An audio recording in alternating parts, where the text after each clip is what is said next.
बाजार में उठापटक का क्रम जारी है। इसको लेकर के लोगों के मन में चिंताएं हैं, कुछ परेशानियां हैं, कुछ कहे कि डर सा लग रहा है। तो ऐसे मौसम में, ऐसे वातावरण में बाजार को देखने का सही ढंग क्या है, ये हम अदालत में आज जानेंगे कि क्या बाजार का खेला खराब हो रहा है। जो हम सोच रहे थे तेजी, जिस प्रकार की तेजी चल रही थी, क्या वो तेजी पर विराम लगने वाला है? इस बड़े अहम और कहें कि सबसे इंपॉर्टेंट सवाल पर आज की अदालत में हम लोग चर्चा करेंगे। और ढेरों चार्ट्स हैं जिनकी चर्चा हमें करनी है। आपके संदेश लगातार आ रहे हैं और इन संदेशों का भी हम लोग संज्ञान लेंगे। अदालत बिल्कुल इन पर भी विचार करेगी, दिशा निर्देश देगी। तो बहुत इंटरेस्टिंग अदालत होने वाली है।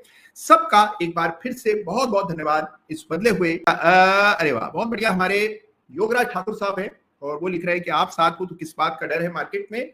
भाई देखिए, डर उसको नहीं है योगराज जी जो कि चार्ट्स देखना जानता है, अपना रास्ता खुद जानता है। बिल्कुल उसी तरह से है कि मान लीजिए आप घने जंगल में हैं, लेकिन आपको कंपास देखना आता है और आपके पास मानचित्र यानी कि मैप है।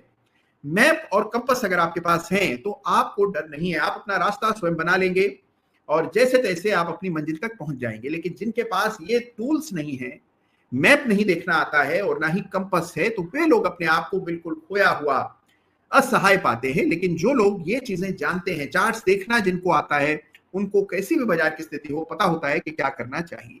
तो आप सबका बहुत बहुत स्वागत और चलिए शुरू करते हैं आज की शाम की अदालत को। बहुत सारी इंपॉर्टेंट चीजों पर चर्चा करनी है।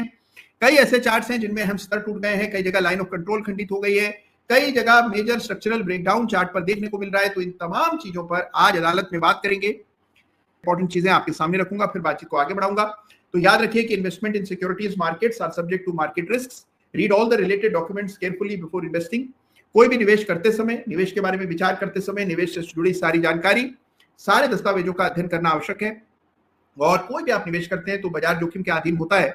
ये चीज आप कई बार सुन चुके हैं, लेकिन कई बार हम सब भूल जाते हैं। और जब रियल लाइफ में कोई डिसीजन लेना होता है तो बिना पूरी पड़ताल किए, पूरी चीज समझे बिना बस सीधे कूद पड़ते हैं। उससे बचिए, पूरी जानकारी हासिल कीजिए। You must know everything about your investment, whatever can affect it, before you make a decision. ये इंपॉर्टेंट चीज है। Sir, amazing volatility makes your classes more valuable. वो कह रहे हैं कि वॉलिटिलिटी में ही तो परख होती है। भाई अगर एक तरफा बाजार चल रहा हो तो सभी को प्रॉफिट हो जाता है, फिर तो कोई बड़ी बात नहीं है। सभी लोग सभी कुछ जानते हैं। तेजी में आप किसी को भी कुछ समझाने का प्रयास करें तो उल्टा आपको ही समझकर लौटना पड़ता है। लेकिन असली परख होती है जब बाजार में उठापटक चल रही हो, करेक्शन हो रहा हो, ब्रेकडाउन हो रहे हो, तब जो है उस समय पर आपको पुनः विचार करना पड़ता है। उस समय ये परख होती है कि आप कितने मजे हुए, सदे हुए निवेशक हैं, ट्रेडर हैं। तो सुमिटोमो केमिकल पर इनका प्रश्न है कि इसका चार्ट देखें, तो जरूर हम इसकी बात करेंगे। लेकिन उससे पहले आइए, ठीक है, चलिए ग्रेट। चलिए तो ठीक है, डियर आरके, बड़ा अच्छा नाम है आपका। और ये कह रहे हैं इस लाइव सेशन के लिए धन्यवाद, थैंक यू सो मच। और ग्रेट, चलिए बहुत बढ़िया, बहुत इंटरेस्टिंग संकेत संदेश आ रहे हैं। मैं अपना समय और गंवाए बिना आइए सीधे चलते हैं और चार्ट्स का रुख करते हैं। तो कुछ ही क्षणों में आपको चार्ट्स दिख जाएंगे।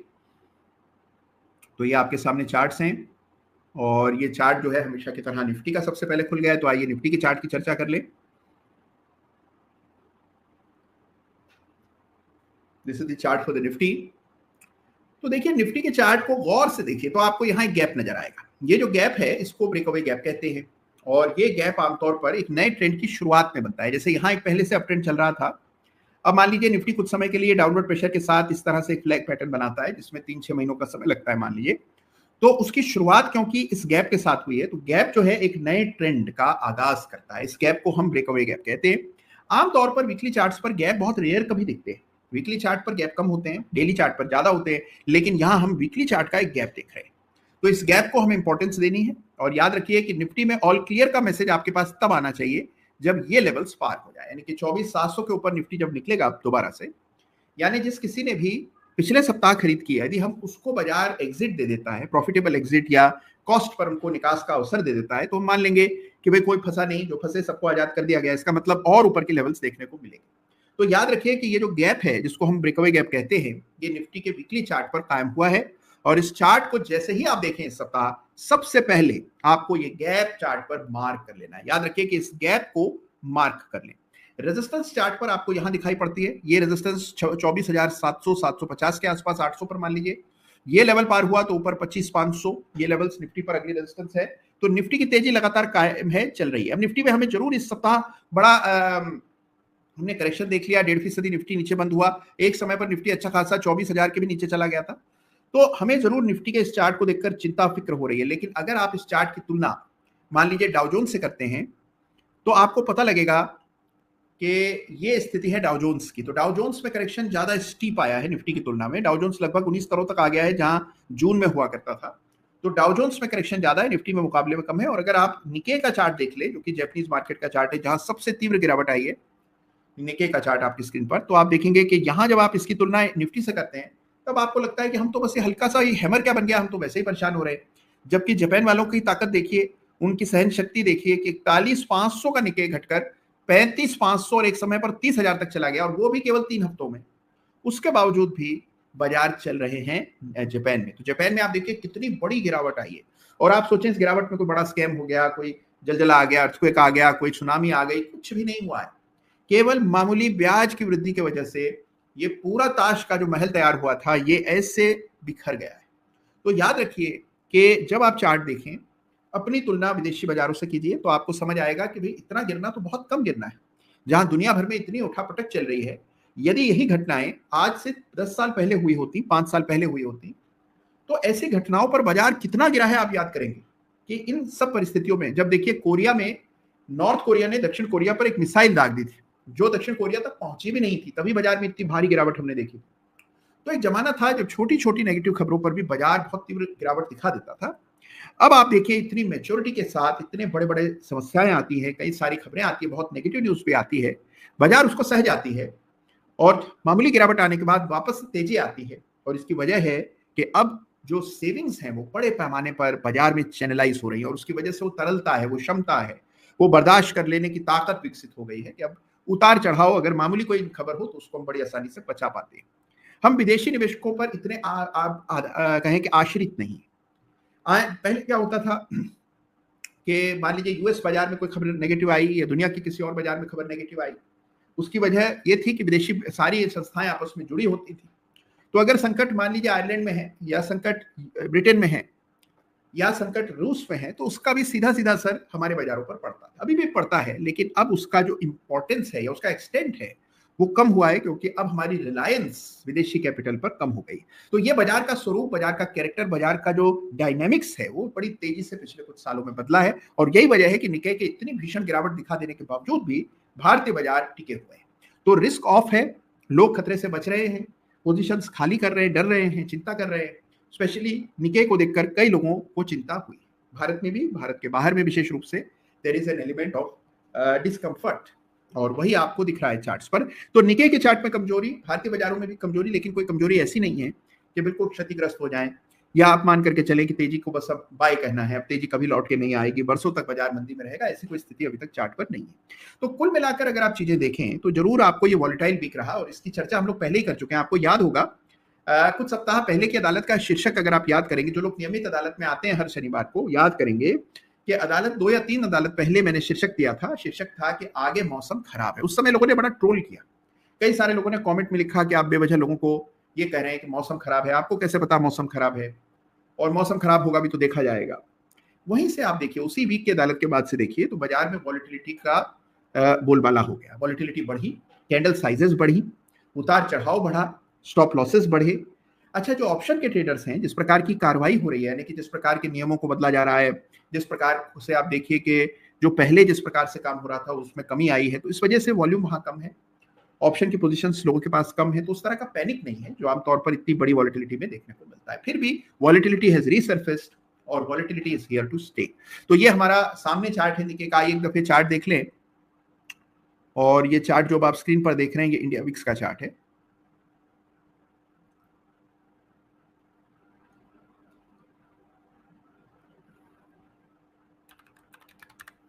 इंडिया विक्स की चर्चा हमने पिछली अदालत में भी की है, चार्ट वीक में भी की है। ये आपके सामने इंडिया विक्स का चार्ट है, और इंडिया विक्स में हम देख रहे हैं कि बड़ा उछाला है इस सप्ताह।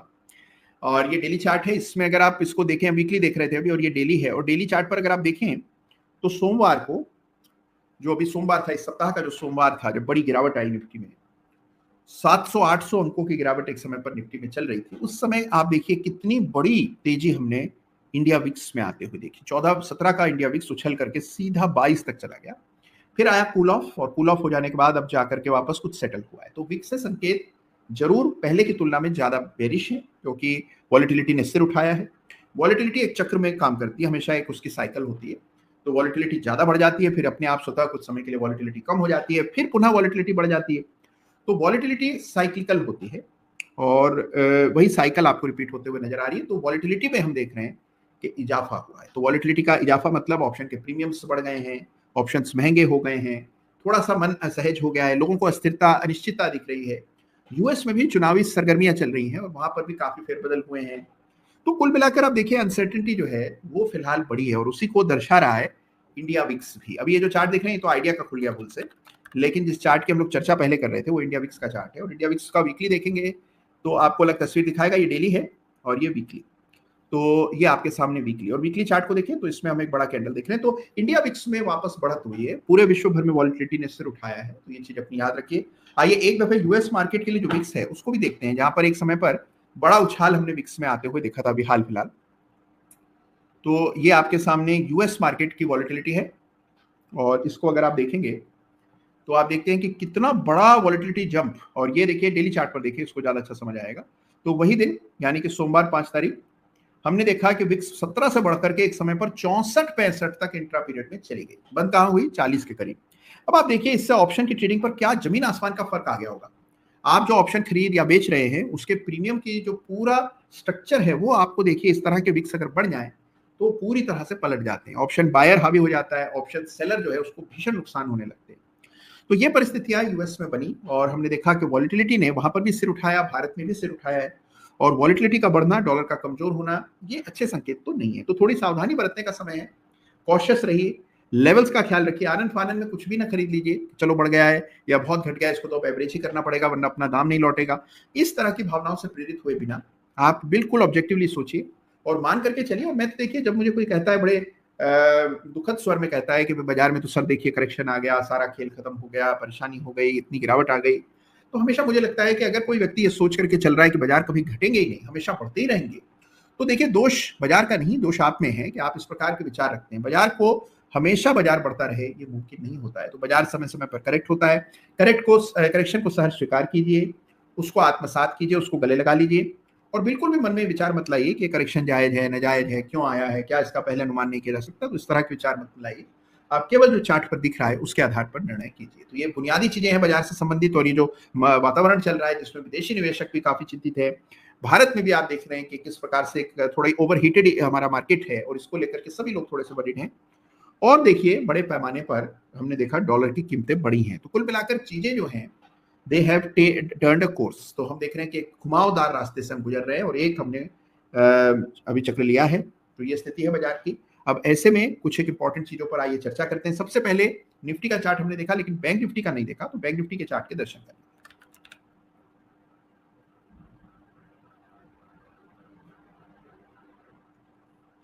तो ये आपके सामने बैंक निफ्टी, और ये बैंक निफ्टी का डेली चार्ट है। हम आमतौर पर वीकली चार्ट की चर्चा ज्यादा अदालत में करते हैं, तो ये वीकली चार्ट है। वीकली चार्ट देखें तो कुछ खास चिंता नहीं होती। आप देखिए कि अच्छा खासा एक ब्रेकआउट हुआ था, ब्रेकआउट के लेवल्स मैंने मार्क किए हुए हैं, वहां से तेजी बनी, तेजी बनकर ये स्टॉक 53,000 तक गया, निफ्टी भी बैंक निफ्टी, और फिर वहां से करेक्ट होकर के अब एक सपोर्ट के करीब ट्रेड कर रहा है। सपोर्ट इसका 50,250 के आसपास है, और 50,750-800 का भाव है। तो बैंक निफ्टी में भी करेक्शन पूरा हो चुका है। अगर आप इसके शॉर्ट टर्म लेवल्स देखें वीकली चार्ट पर, डेली चार्ट पर, तो मुझे लगता है कि करेक्शन इस स्टॉक को वहां तक ले आया है जहां पर बड़ा सपोर्ट इसे हासिल है। तो कुल मिलाकर बैंक निफ्टी से संकेत उतने पुअर नहीं है, हायर बॉटम्स की श्रृंखला अटूट है। तो बैंक निफ्टी से भी स्ट्रक्चर पॉजिटिव है, ऐसा समझ में आता है। आइए एक दफे निफ्टी स्मॉल कैप इंडेक्स को भी देखते हैं।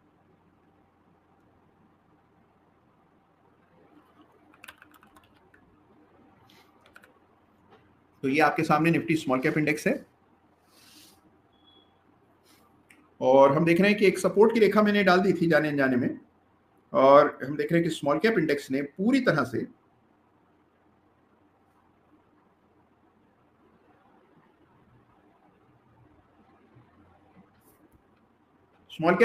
पूरी तरह से एक चेंज दिखाया है।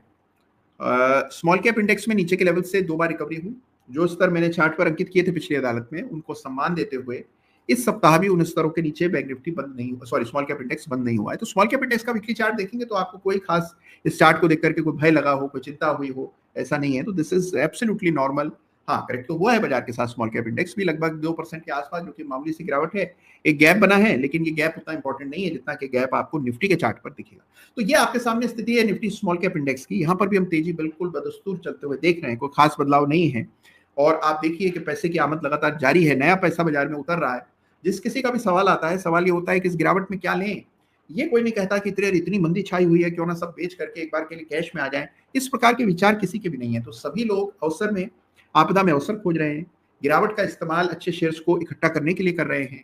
स्टॉक स्पेसिफिक सोचते हैं, बड़ी डिटेल रिसर्च करते हैं, और अब आपको अपने भाव पर, जो भाव आपने तय किया, आपको जायज लगता है, उस भाव पर शेयर सब उपलब्ध है। तो ये आपके सामने स्थिति है निफ्टी स्मॉल कैप इंडेक्स की भी। ग्लोबल मार्केट्स हमने देखे, कम से कम नेस्डैक हमने देखा, डाउ जोन्स देखा, और हमने देखा किस प्रकार से दोनों ही इंडाइसेस पॉइज्ड हैं। तो ऐसे कोई खास परेशानी नहीं, इंक्लूडिंग नेस्डैक जिसमें इतनी गिरावट आई, वहां पर भी चीजें सामान्य है।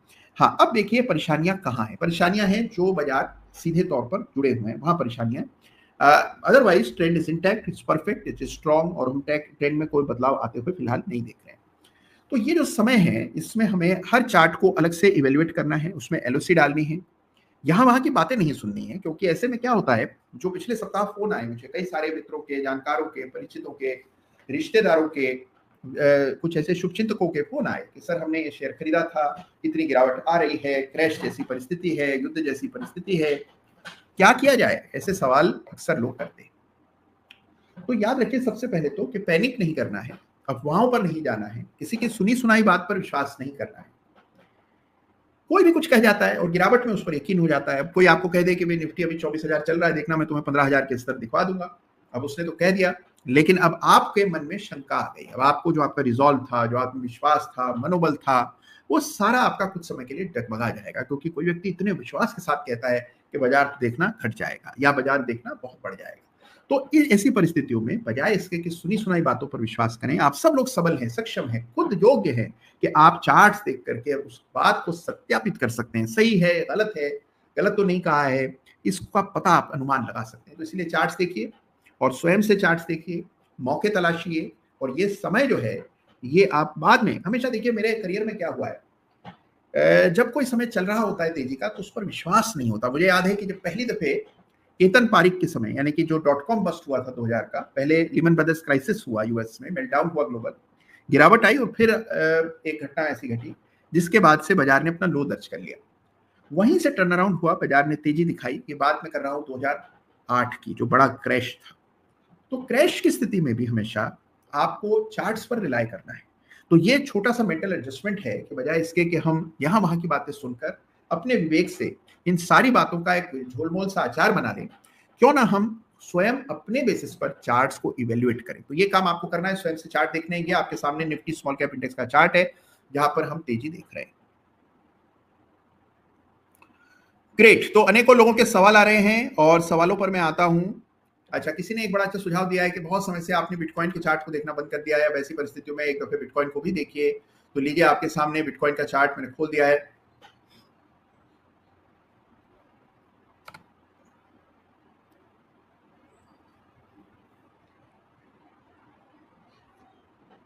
तो लीजिए, पेश है आपके सामने बिटकॉइन बनाम डॉलर, और हमने देखा यहाँ एक हैमर बनी, डाउनवर्ड स्लोपिंग चैनल में फिलहाल ये ट्रेड कर रहा है बिटकॉइन। और ये बिटकॉइन का चार्ट है कि रेजिस्टेंस थी यहाँ पर जो कि भंग हुई। लगा तो ये था कि नए हाइज बनेंगे, लेकिन फिर ये श्रृंखला कुछ समय के लिए टूट गई है। अब आपको एक बेरिश फ्लैग पैटर्न यहाँ पर, सॉरी बुलिश फ्लैग पैटर्न बनता हुआ नजर आ रहा है। और इस पैटर्न को इवेल्युएट कीजिए, देखिए कैसे बना हुआ है। ये हम बिटकॉइन के चार्ट का आज चर्चा कर रहे हैं बहुत समय बाद। तो ये आपके सामने चार्ट है, and this here is the chart for bitcoin dollar. और हम देख रहे हैं कि बिटकॉइन कंसोलिडेट कर रहा है 64,000 से 56,000 के बीच में, और काफी वॉलेटाइल है। तो बिटकॉइन भी बाजार की तरह वेट कर रहा है कि कुछ क्लैरिटी इमर्ज हो और फिर इसमें कोई मोमेंटम बने। तो ये सामने आपके बिटकॉइन का चार्ट है। तो हमने देखिए पूरी बाजार की तो ले ली। निफ्टी बैंक निफ्टी तो देखा ही था हमने शुरू में, उसके बाद हम लोगों ने इन तमाम चार्ट्स की चर्चा की।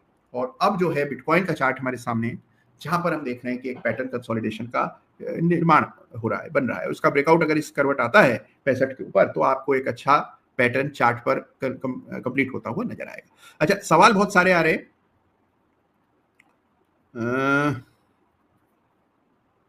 अरे वाह, बहुत बढ़िया। एक हमारे वासु जी का प्रश्न है, बड़ा इंपॉर्टेंट और इंटरेस्टिंग सवाल है। मैं चाहूंगा कि ये सवाल आप लोग खुद पढ़ें अपने से, बड़ा इंटरेस्टिंग सवाल है, क्योंकि ये दर्द जो उन्होंने जिस पीड़ा को व्यक्त किया है, ये पीड़ा जो है ये बहुत ही कॉमन पीड़ा है। तो आप, बहुत से लोग इसी दर्द के शिकार होते हैं। मैं सवाल उनका रख देता हूँ सामने। उन्होंने लिखा है कि मेरे शरीर पर बहुत जख्म है, 1 करोड़ का नोशनल लॉस, जल्दी शेयर बेचकर। क्या आप साथ भी ऐसा हुआ है?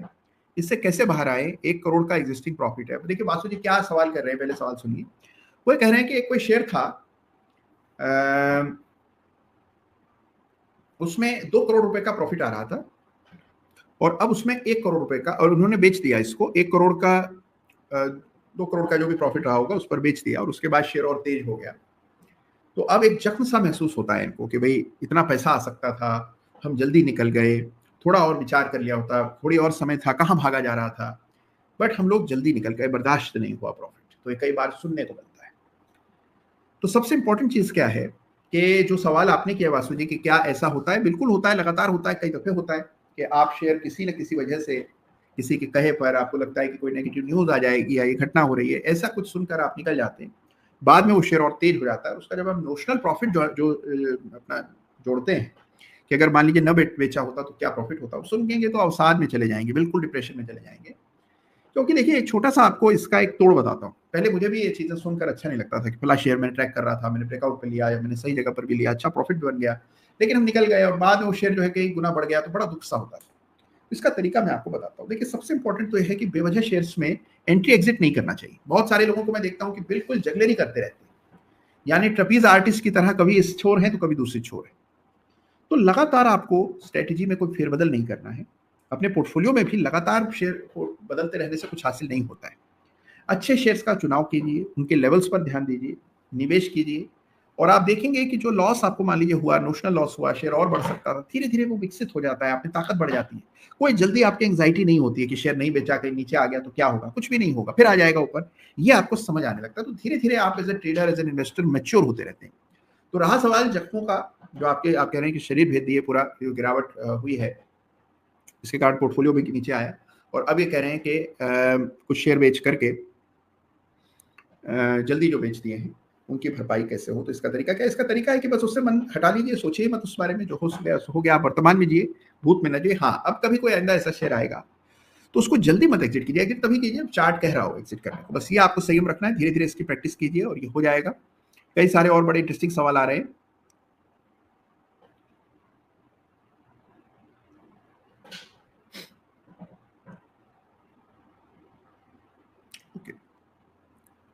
अच्छा, हमारे सचिन साहब कह रहे हैं कि कैफेल में जो ब्रेकआउट हुआ है इसको डिस्कस कीजिए। वाह, बहुत बढ़िया, इनका सवाल भी है। सवाल ये है कि इन्होंने मूविंग एवरेजेस को जोड़ करके देखा, और इन्होंने देखा है कि ब्रेकआउट से पहले बड़े वॉल्यूम भी थे। तो ये सवाल है हमारे सचिन साहब का, और उनका कहना है कि एक बार चार्ट देखिए जरा फॉर एफएल। तो आइए एफएल के चार्ट से शुरू करते हैं।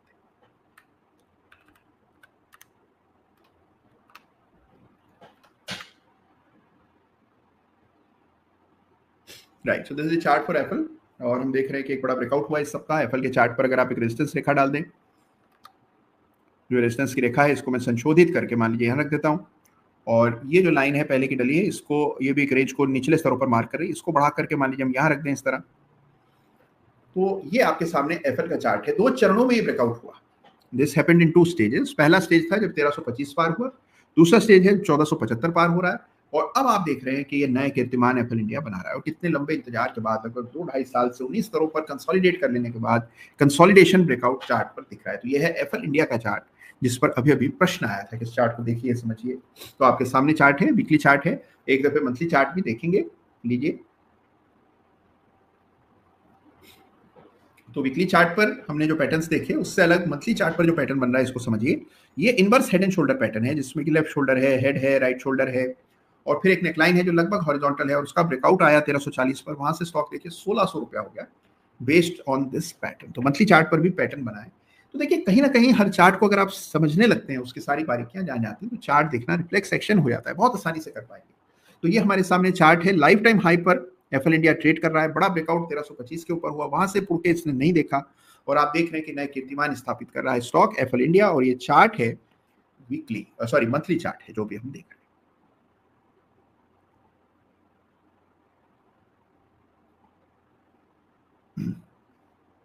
तो यह है स्थिति बाजार की, ग्लोबल मार्केट्स की, इंडियन डोमेस्टिक मार्केट्स की। हमने विक्स का चार्ट देखा, हमने यूएसडी आईएनआर का चार्ट देखा, हमने तमाम इंडस्ट्री के चार्ट्स और डेवलपमेंट्स देखे। तो दीज आर दी चार्ट्स जहां पर कि आप उठा पटक होते हुए देख रहे हैं।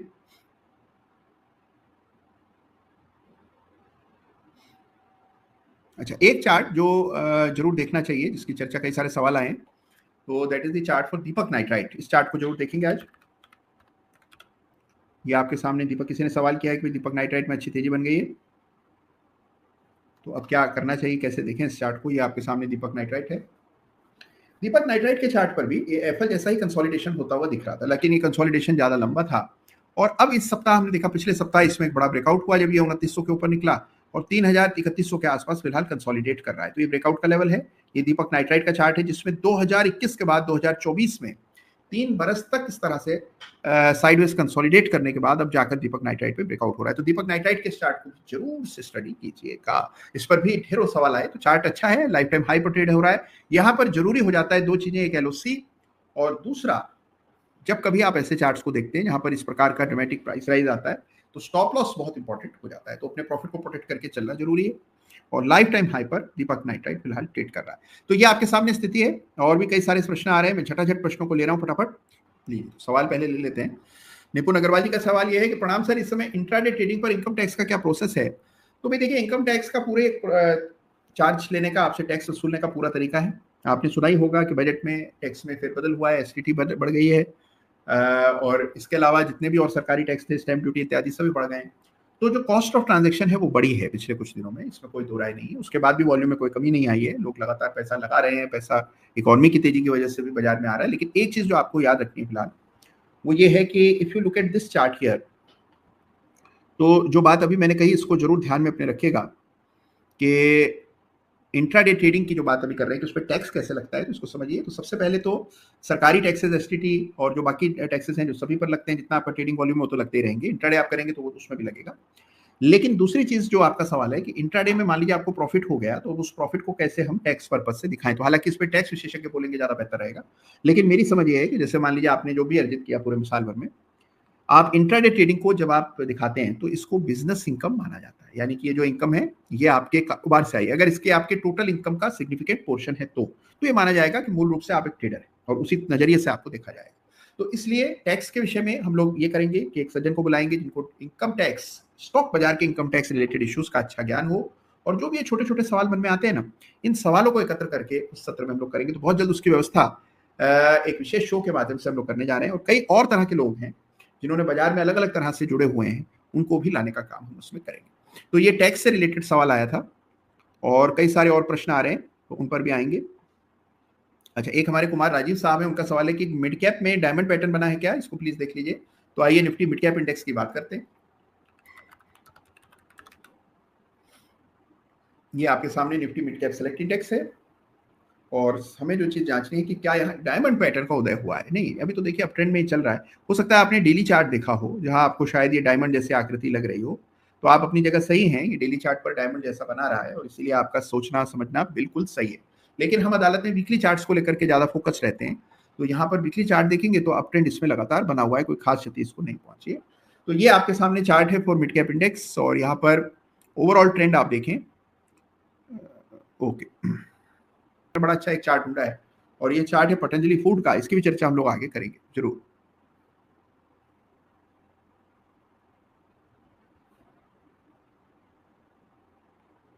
ठीक है, हमारे अमित खन्ना साहब है, नाराज हो रहे हैं कि सर कभी हमारा भी सवाल ले लो, सेल में आज क्या हो गया, ये इनका सवाल है। तो आइए सबसे पहले सेल का चार्ट देखते हैं, फिर समझते हैं हुआ क्या है। भाई बड़ी गिरावट आई है, ब्रेकडाउन हुआ है, गैप बना है। आइए देखते हैं स्थिति है कैसे सेल की।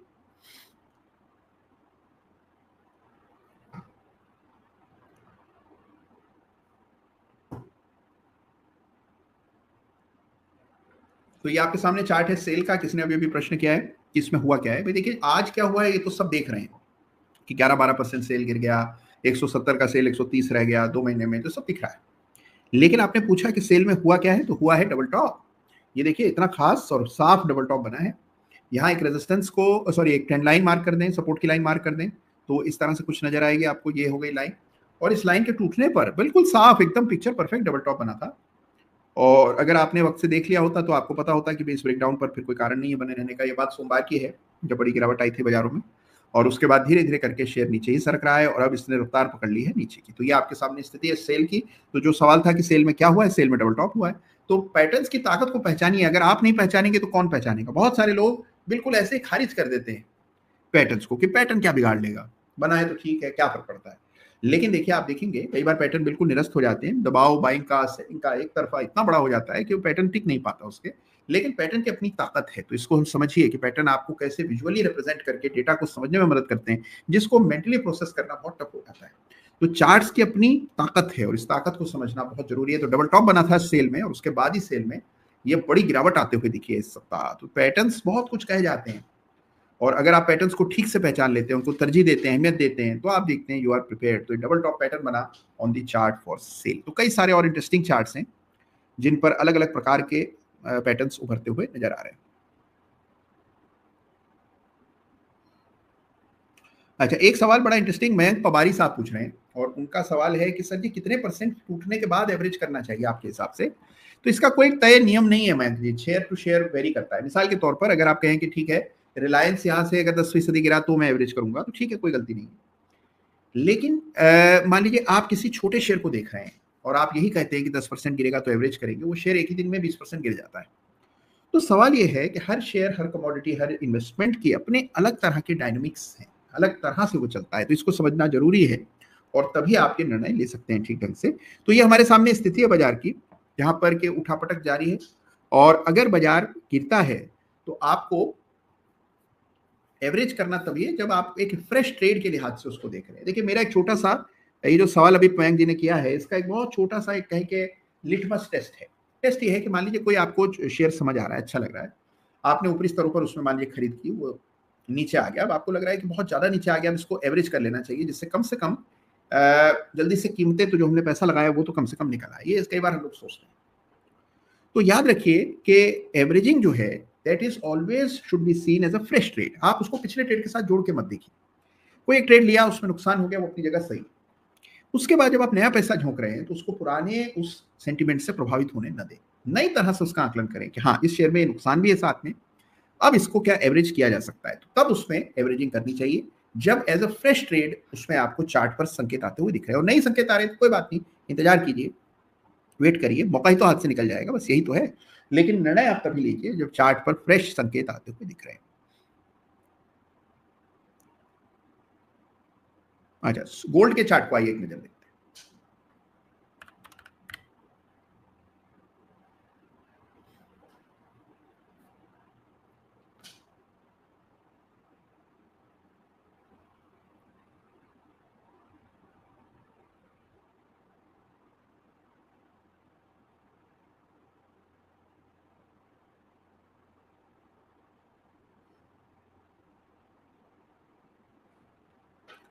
तो ये गोल्ड का चार्ट आपकी स्क्रीन पर, और गोल्ड में हम देख रहे हैं उठापटक चल रही है, गिरावट आई और इस गिरावट के बाद जो ये बजट से रिलेटेड गिरावट आई उसके बाद हम देख रहे हैं कि कुछ उछाल आया। कोई ऐसे मीनिंगफुल चेंज गोल्ड में नहीं आया है और ये जो ग्लोबल टेंशन है, विक्स में तेजी, इन सब चीजों का भी कोई बहुत बड़ा ऐसे असर गोल्ड के चार्ट पर नहीं है। तो कुल मिलाकर गोल्ड के चार्ट पर एक करेक्शन का, कंसोलिडेशन का दौर चल रहा है और पैटर्न ब्रेकडाउन है। अब गोल्ड के लिए जो सबसे बड़ी चुनौती का स्तर है वो मार्क कर लेते हैं। ये हम इंडिया के जो गोल्ड के प्राइसेस हैं उसके वो देख रहे हैं। अगर आप यहाँ देखें तो ये लेवल लाइन बनती है, देखिए ये है इसके लिए असली लक्ष्मण रेखा 70,700।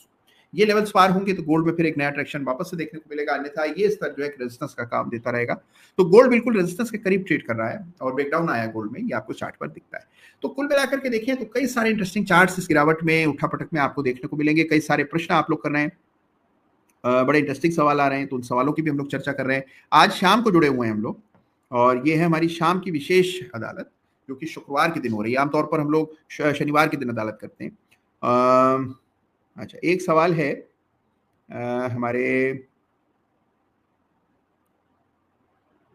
ठीक है, एक हमारे हरे कृष्णा जी हैं। इनका ये कहना है कि सवाल मेरा भी इंटरेस्टिंग, आप लेते कि नहीं है कभी, तो आज ले लिया मैंने। हरे जी, चिंता मत कीजिए, सवाल पूछिए। सवाल उनका है कि वेल्थ क्रिएटर और मोमेंटम मैट्रिक्स जो हमारे दो स्मॉल केस हैं उनको क्रिप्टो से जोड़ देना चाहिए या क्रिप्टोज भी उसमें शामिल कर सकते हैं क्या, ये उनका शायद सवाल है। तो हरे कृष्णा जी, उसमें हम केवल इक्विटीज की बात करते हैं, शेयर्स की बात करते हैं। लेकिन और उसी की रिसर्च करते हैं, तो ना तो हम क्रिप्टो ट्रैक करते हैं, ना ही उसकी कोई रिसर्च पब्लिश करते हैं, तो स्मॉल केस का हिस्सा तो हो नहीं सकता है। लेकिन हाँ, ये बात आपने सही कही कि क्रिप्टो जो है ये एक बड़ा उभरता हुआ, तेजी से बढ़ता फैलता एक एसेट क्लास है, जिसमें न चाहते हुए भी काफी बड़ा पैसा दुनिया भर का लगा हुआ है। तो इसको आप सिरे से खारिज नहीं कर सकते। आप कहें कि नहीं, इस पर हम कोई विचार नहीं बनाएंगे, कभी चार्ट नहीं देखेंगे, तो ऐसा नहीं है। चार्ट देखिए एकेडमिक पर्पज से, ये मान करके चलिए कि इन सारे चार्टों का आपस में संबंध है कि एक कंपीटिंग एसेट क्लासेस हैं। तो पैसा कहीं कभी क्रिप्टो में चला गया तो पैसा इक्विटी में नहीं आया, इक्विटी में बड़े पैमाने पर पैसे लोगों के लग गए, शायद क्रिप्टो में इतने एक्टिव नहीं होते होंगे। तो एक पैरेलल मार्केट्स हैं, पैरेलल इन्वेस्टमेंट डेस्टिनेशन है, उनके बीच में हमेशा से एक स्पर्धा रहेगी। तो इसीलिए क्रिप्टो के चार्ट को देखिए, बिल्कुल देखिए, लेकिन इसको हम शामिल अपनी रिसर्च में फिलहाल नहीं कर रहे हैं। तो ये हरे कृष्णा जी ने प्रश्न किया था, तो उसका जवाब इन्हें मिला तुरंत अदालत में, और अदालत में बड़ी रोचक चर्चाएं होती है। देखिए, मेरा तो ये कहना है, कई लोग मुझे मिलते हैं, कहते हैं हम अदालत कभी मिस नहीं करते हैं, और अदालत में उन्हें विशेष क्या लगता है, मैं पूछता हूँ क्या ऐसा लगता है आपको कि आप कहते हैं मिस नहीं करते हैं? कोई परिवार में मान लीजिए कोई बर्थडे पार्टी हो, कुछ ऐसा कुछ आयोजन हो, तो उसको भी एक बार के लिए पोस्टपोन वगैरह कर देते हैं, लेकिन अदालत पूरी अटेंड करते हैं। तो मैं उनसे पूछता हूँ कि अदालत में ऐसा क्या मिलता है आपको? तो उनका हमेशा से कहना है, कई लोगों का, कि अदालत में आपको पूरे बाजार का जो सबसे इंटरेस्टिंग चार्ट है, वो कोई ना कोई सवाल कर लेता है उसका, और उसकी चर्चा हो जाती है। अच्छा, एक बड़ा अच्छा सुझाव या कहे कि कंप्लेन कर रहे हैं हमारे अरुणांशु जी, और वो कह रहे हैं कि सर एक सवाल पर ज़्यादा समय बर्बाद ना करें, जल्दी जल्दी रैपिड फायर में सवालों के जवाब दें, क्योंकि आपके पास समय सीमित है और सवाल असीमित है। बिल्कुल ठीक बात कह रहे हैं। तो सीएट का चार्ट देखिए, सीएट का चार्ट अच्छा है। हालांकि देखिए अपोलो टायर के रिजल्ट कुछ ऐसा खास नहीं थे, लेकिन ये सीएट का चार्ट है आपके सामने, और ये आपके सामने पैटर्न है, अच्छा चार्ट है, बहुत बढ़िया। कंसोलिडेशन चल रहा है, और धीरे धीरे इसकी फितरत भी है। देखिए, एक तरफा नहीं बढ़ता है, फिर काफी समय तक कंसोलिडेट, फिर बड़ा, फिर कंसोलिडेट, फिर बड़ा, फिर कंसोलिडेट, फिर बढ़ रहा है। तो ये सीएट का चार्ट है। हाँ, एलओसी अवश्य डाल दीजिए। एलओसी देखिए पुरानी डली हुई है, इसको चेंज कर लें, और ये एलओसी आपकी आ गई नई वाली। तो इस एलओसी को अंकित कर लें। बाकी तो इस चार्ट में कुछ खास ऐसा नहीं है। हाँ, रेजिस्टेंस जरूर मार्क कर लें कि पता तो रहे कि कहाँ पर कंजेशन है, या अगला रेजिस्टेंस है। 2930 के आसपास सीएट में रेजिस्टेंस दिख रहा है। ये हम वीकली चार्ट की बात कर रहे हैं। तो सवाल हम लोग ताबड़तोड़ ले रहे हैं, समय नहीं गवा रहे हैं, केवल सवालों पर भी आ रहे हैं, और कई सारे बड़े इंटरेस्टिंग वो सवाल जिनसे कुछ ना कुछ सीखा जा सकता है। अब कई बार देखिए, लोगों का अपना पर्सनल एक एजेंडा होता है कि भाई मुझे अपने फला शेयर के बारे में जानना है, लेकिन एक एजेंडा ये है कि आप कुछ ऐसा हम सीखते हैं मिलकर। मान लीजिए आपने किसी चार्ट का जिक्र किया, उसमें कोई ऐसा पैटर्न बना हुआ है, कुछ ऐसा है, तो उससे क्या है, जो भी सुन रहा है अदालत, उसको भी वो चीज समझ आएगी। और यही मकसद है अदालत का, कि आपका एनालिसिस बेहतर हो, और इसी मकसद से हम लोग नए नए चार्ट, अलग अलग चार्ट की चर्चा करते हैं।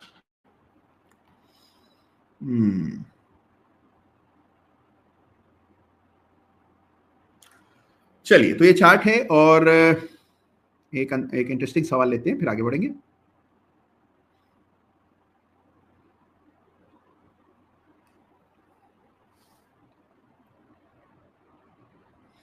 ठीक है, एक सवाल, बड़ा रोचक सवाल आया, और ये सवाल पूछा है हमारे नाम छूट गया उनका जिन्होंने पूछा था, पर सवाल अच्छा है। तो देखिए, हमारा फोकस क्या है, उन स्टॉक्स पर फोकस करते हैं, उन चार्ट्स पर फोकस करते हैं जिनसे कुछ ना कुछ नया पता लगता है। तो हमें उन चार्ट्स पर, जी, तो एक चार्ट जिसकी चर्चा हम लोग कर रहे हैं, जिसे चार्ट पर टाटा पावर, जिस पर अभी अभी एक प्रश्न कई बार आए हैं अभी आज की अदालत में, तो टाटा पावर में लोगों की रुचि है। आइए चार्ट देखते हैं। ये आपके सामने चार्ट है फॉर टाटा पावर्स, और टाटा पावर हम देख रहे हैं, मैंने रेंज मार्क की हुई है। इन लेवल्स को पार करेगा तब इसमें कुछ होगा। हाँ, एक बात तय है कि देखिए, एक सपोर्ट यहाँ पर दिख रहा है। ये सपोर्ट आपको डेली चार्ट पर और बढ़िया ढंग से दिखेगा। ये सपोर्ट, ये 410 का सपोर्ट है, भाव हो गया 417। तो यहाँ बेचने का औचित्य क्या है, ये समझना होगा। तो ये लाइन जो है, इसको मार्क कर लें। ये लाइन सपोर्ट की रेखा है, और एलओसी भी है इस चार्ट के लिए, तो एलओसी को मार्क कर लें। अगर ये एलओसी भंग नहीं होती और प्राइस इसी दायरे में रह जाता है, तो चार्ट का स्वरूप पूरी तरह बदल जाता है। तो इसको ध्यान में रखिए। गिरावट होना केवल सेल का संकेत नहीं है। गिरावट इस प्रकार की हो कि चार्ट के स्ट्रक्चर में बिगाड़ हो, तभी हम उसको सीरियसली लेते हैं। तो ये टाटा मोटर के चार्ट, टाटा पावर के चार्ट पर कंसोलिडेशन का दौर जारी है। लाइन मार्क कर लेंगे तो पूरा एनालिसिस खुद ब खुद हो जाएगा, कोई खास मेहनत नहीं करनी पड़ेगी। बड़े इंटरेस्टिंग सवाल आ रहे हैं। अच्छा, महेश्वरी जी का सवाल है कि पीएनसी इंफ्रा के चार्ट को देखिए। तो आइए पीएनसी इंफ्रा के चार्ट को देखिए।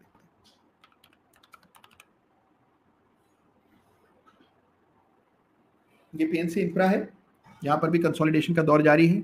एक रेंज में कंसोलिडेट कर रहा है, और ये रेंजेस मैंने चार्ट पर यूं इस तरह मार्क कर दी हैं। लीजिए, मार्क करिए। देखिए कितनी सटीक रेखाएं बनी, स्वतः बनी, बिल्कुल स्वाभाविक रूप से। इस रेखा को देखिए जो 465 पर बनी, एक बार 2024 में, उससे पहले 2024 के फरवरी में, उससे बाद अप्रैल में फिर हमने देखा जून में, और फिर अभी अगस्त में। कई दफे यही लाइन जो है ये सपोर्ट और रेजिस्टेंस का काम ऑल्टरनेटिवली देती है। डेली चार्ट है और ये वीकली, तो ये पीएनसी इंफ्रा का चार्ट है। लेवल्स हम मार्क कर चुके हैं डेली चार्ट पर, ये वीकली चार्ट के लेवल्स हैं। तो यहाँ हम देख रहे हैं कि वीकली चार्ट पर एक सपोर्ट था, लगभग उसी के करीब बंद हुआ है। तो ये चार्ट आपके सामने, जो ताकत पहले थी, उछाल था, कैंडल साइजेस थी, वो अब नहीं है। तो थोड़ी कमजोरी या कंसोलिडेशन के दौर में चार्ट चल रहा है। तो ये देखिए, एक नजर चार्ट देखेंगे पूरी तस्वीर आपके सामने हो जाएगी, पूरी क्लैरिटी मिल जाती है। तो थोड़ा समय देना पड़ता है, थोड़ी मेहनत करें और चार्ट्स देखें, और आप देखेंगे कि कभी कैसा भी मार्केट हो, कोई परवाह ही नहीं होगी, कोई चिंता ही नहीं होगी, किसी को सुनने की जरूरत ही नहीं होगी। आप स्वयं अपने निर्णय ले पाएंगे और बहुत विवेक के साथ, बहुत सोच विचार करके ले पाएंगे। बस आपको चार्ट देखने के लिए प्रैक्टिस करनी है। जितने ज्यादा चार्ट्स देखेंगे उतने ज्यादा इसमें प्रवीण हो जाएंगे। तो चार्ट देखिए, बहुत सारे लोग मुझसे पूछते हैं चार्ट देखना हम कैसे सीखें। मैं उनको कहता हूँ चार्ट देख करके चार्ट सीखना आता है। जिस तरह भाषा बोल करके ही भाषा आती है। आप अंग्रेजी सीखने जाएं और अंग्रेजी में बात बिल्कुल ना करें तो फिर अंग्रेजी नहीं आती। बिल्कुल उसी तरह से चार्ट सीखना जाना चाहते हैं तो जितने ज्यादा चार्ट्स हैं उतने ज्यादा चार्ट्स देखें, तब आपको वो चीज समझ आएगी और चार्ट्स आप इंट्यूटिवली समझने लगे, खुद ब खुद आ जाएगा आपको चार्ट देखना। चलिए, तो ये देखिए, कई सारे चार्ट्स का हमने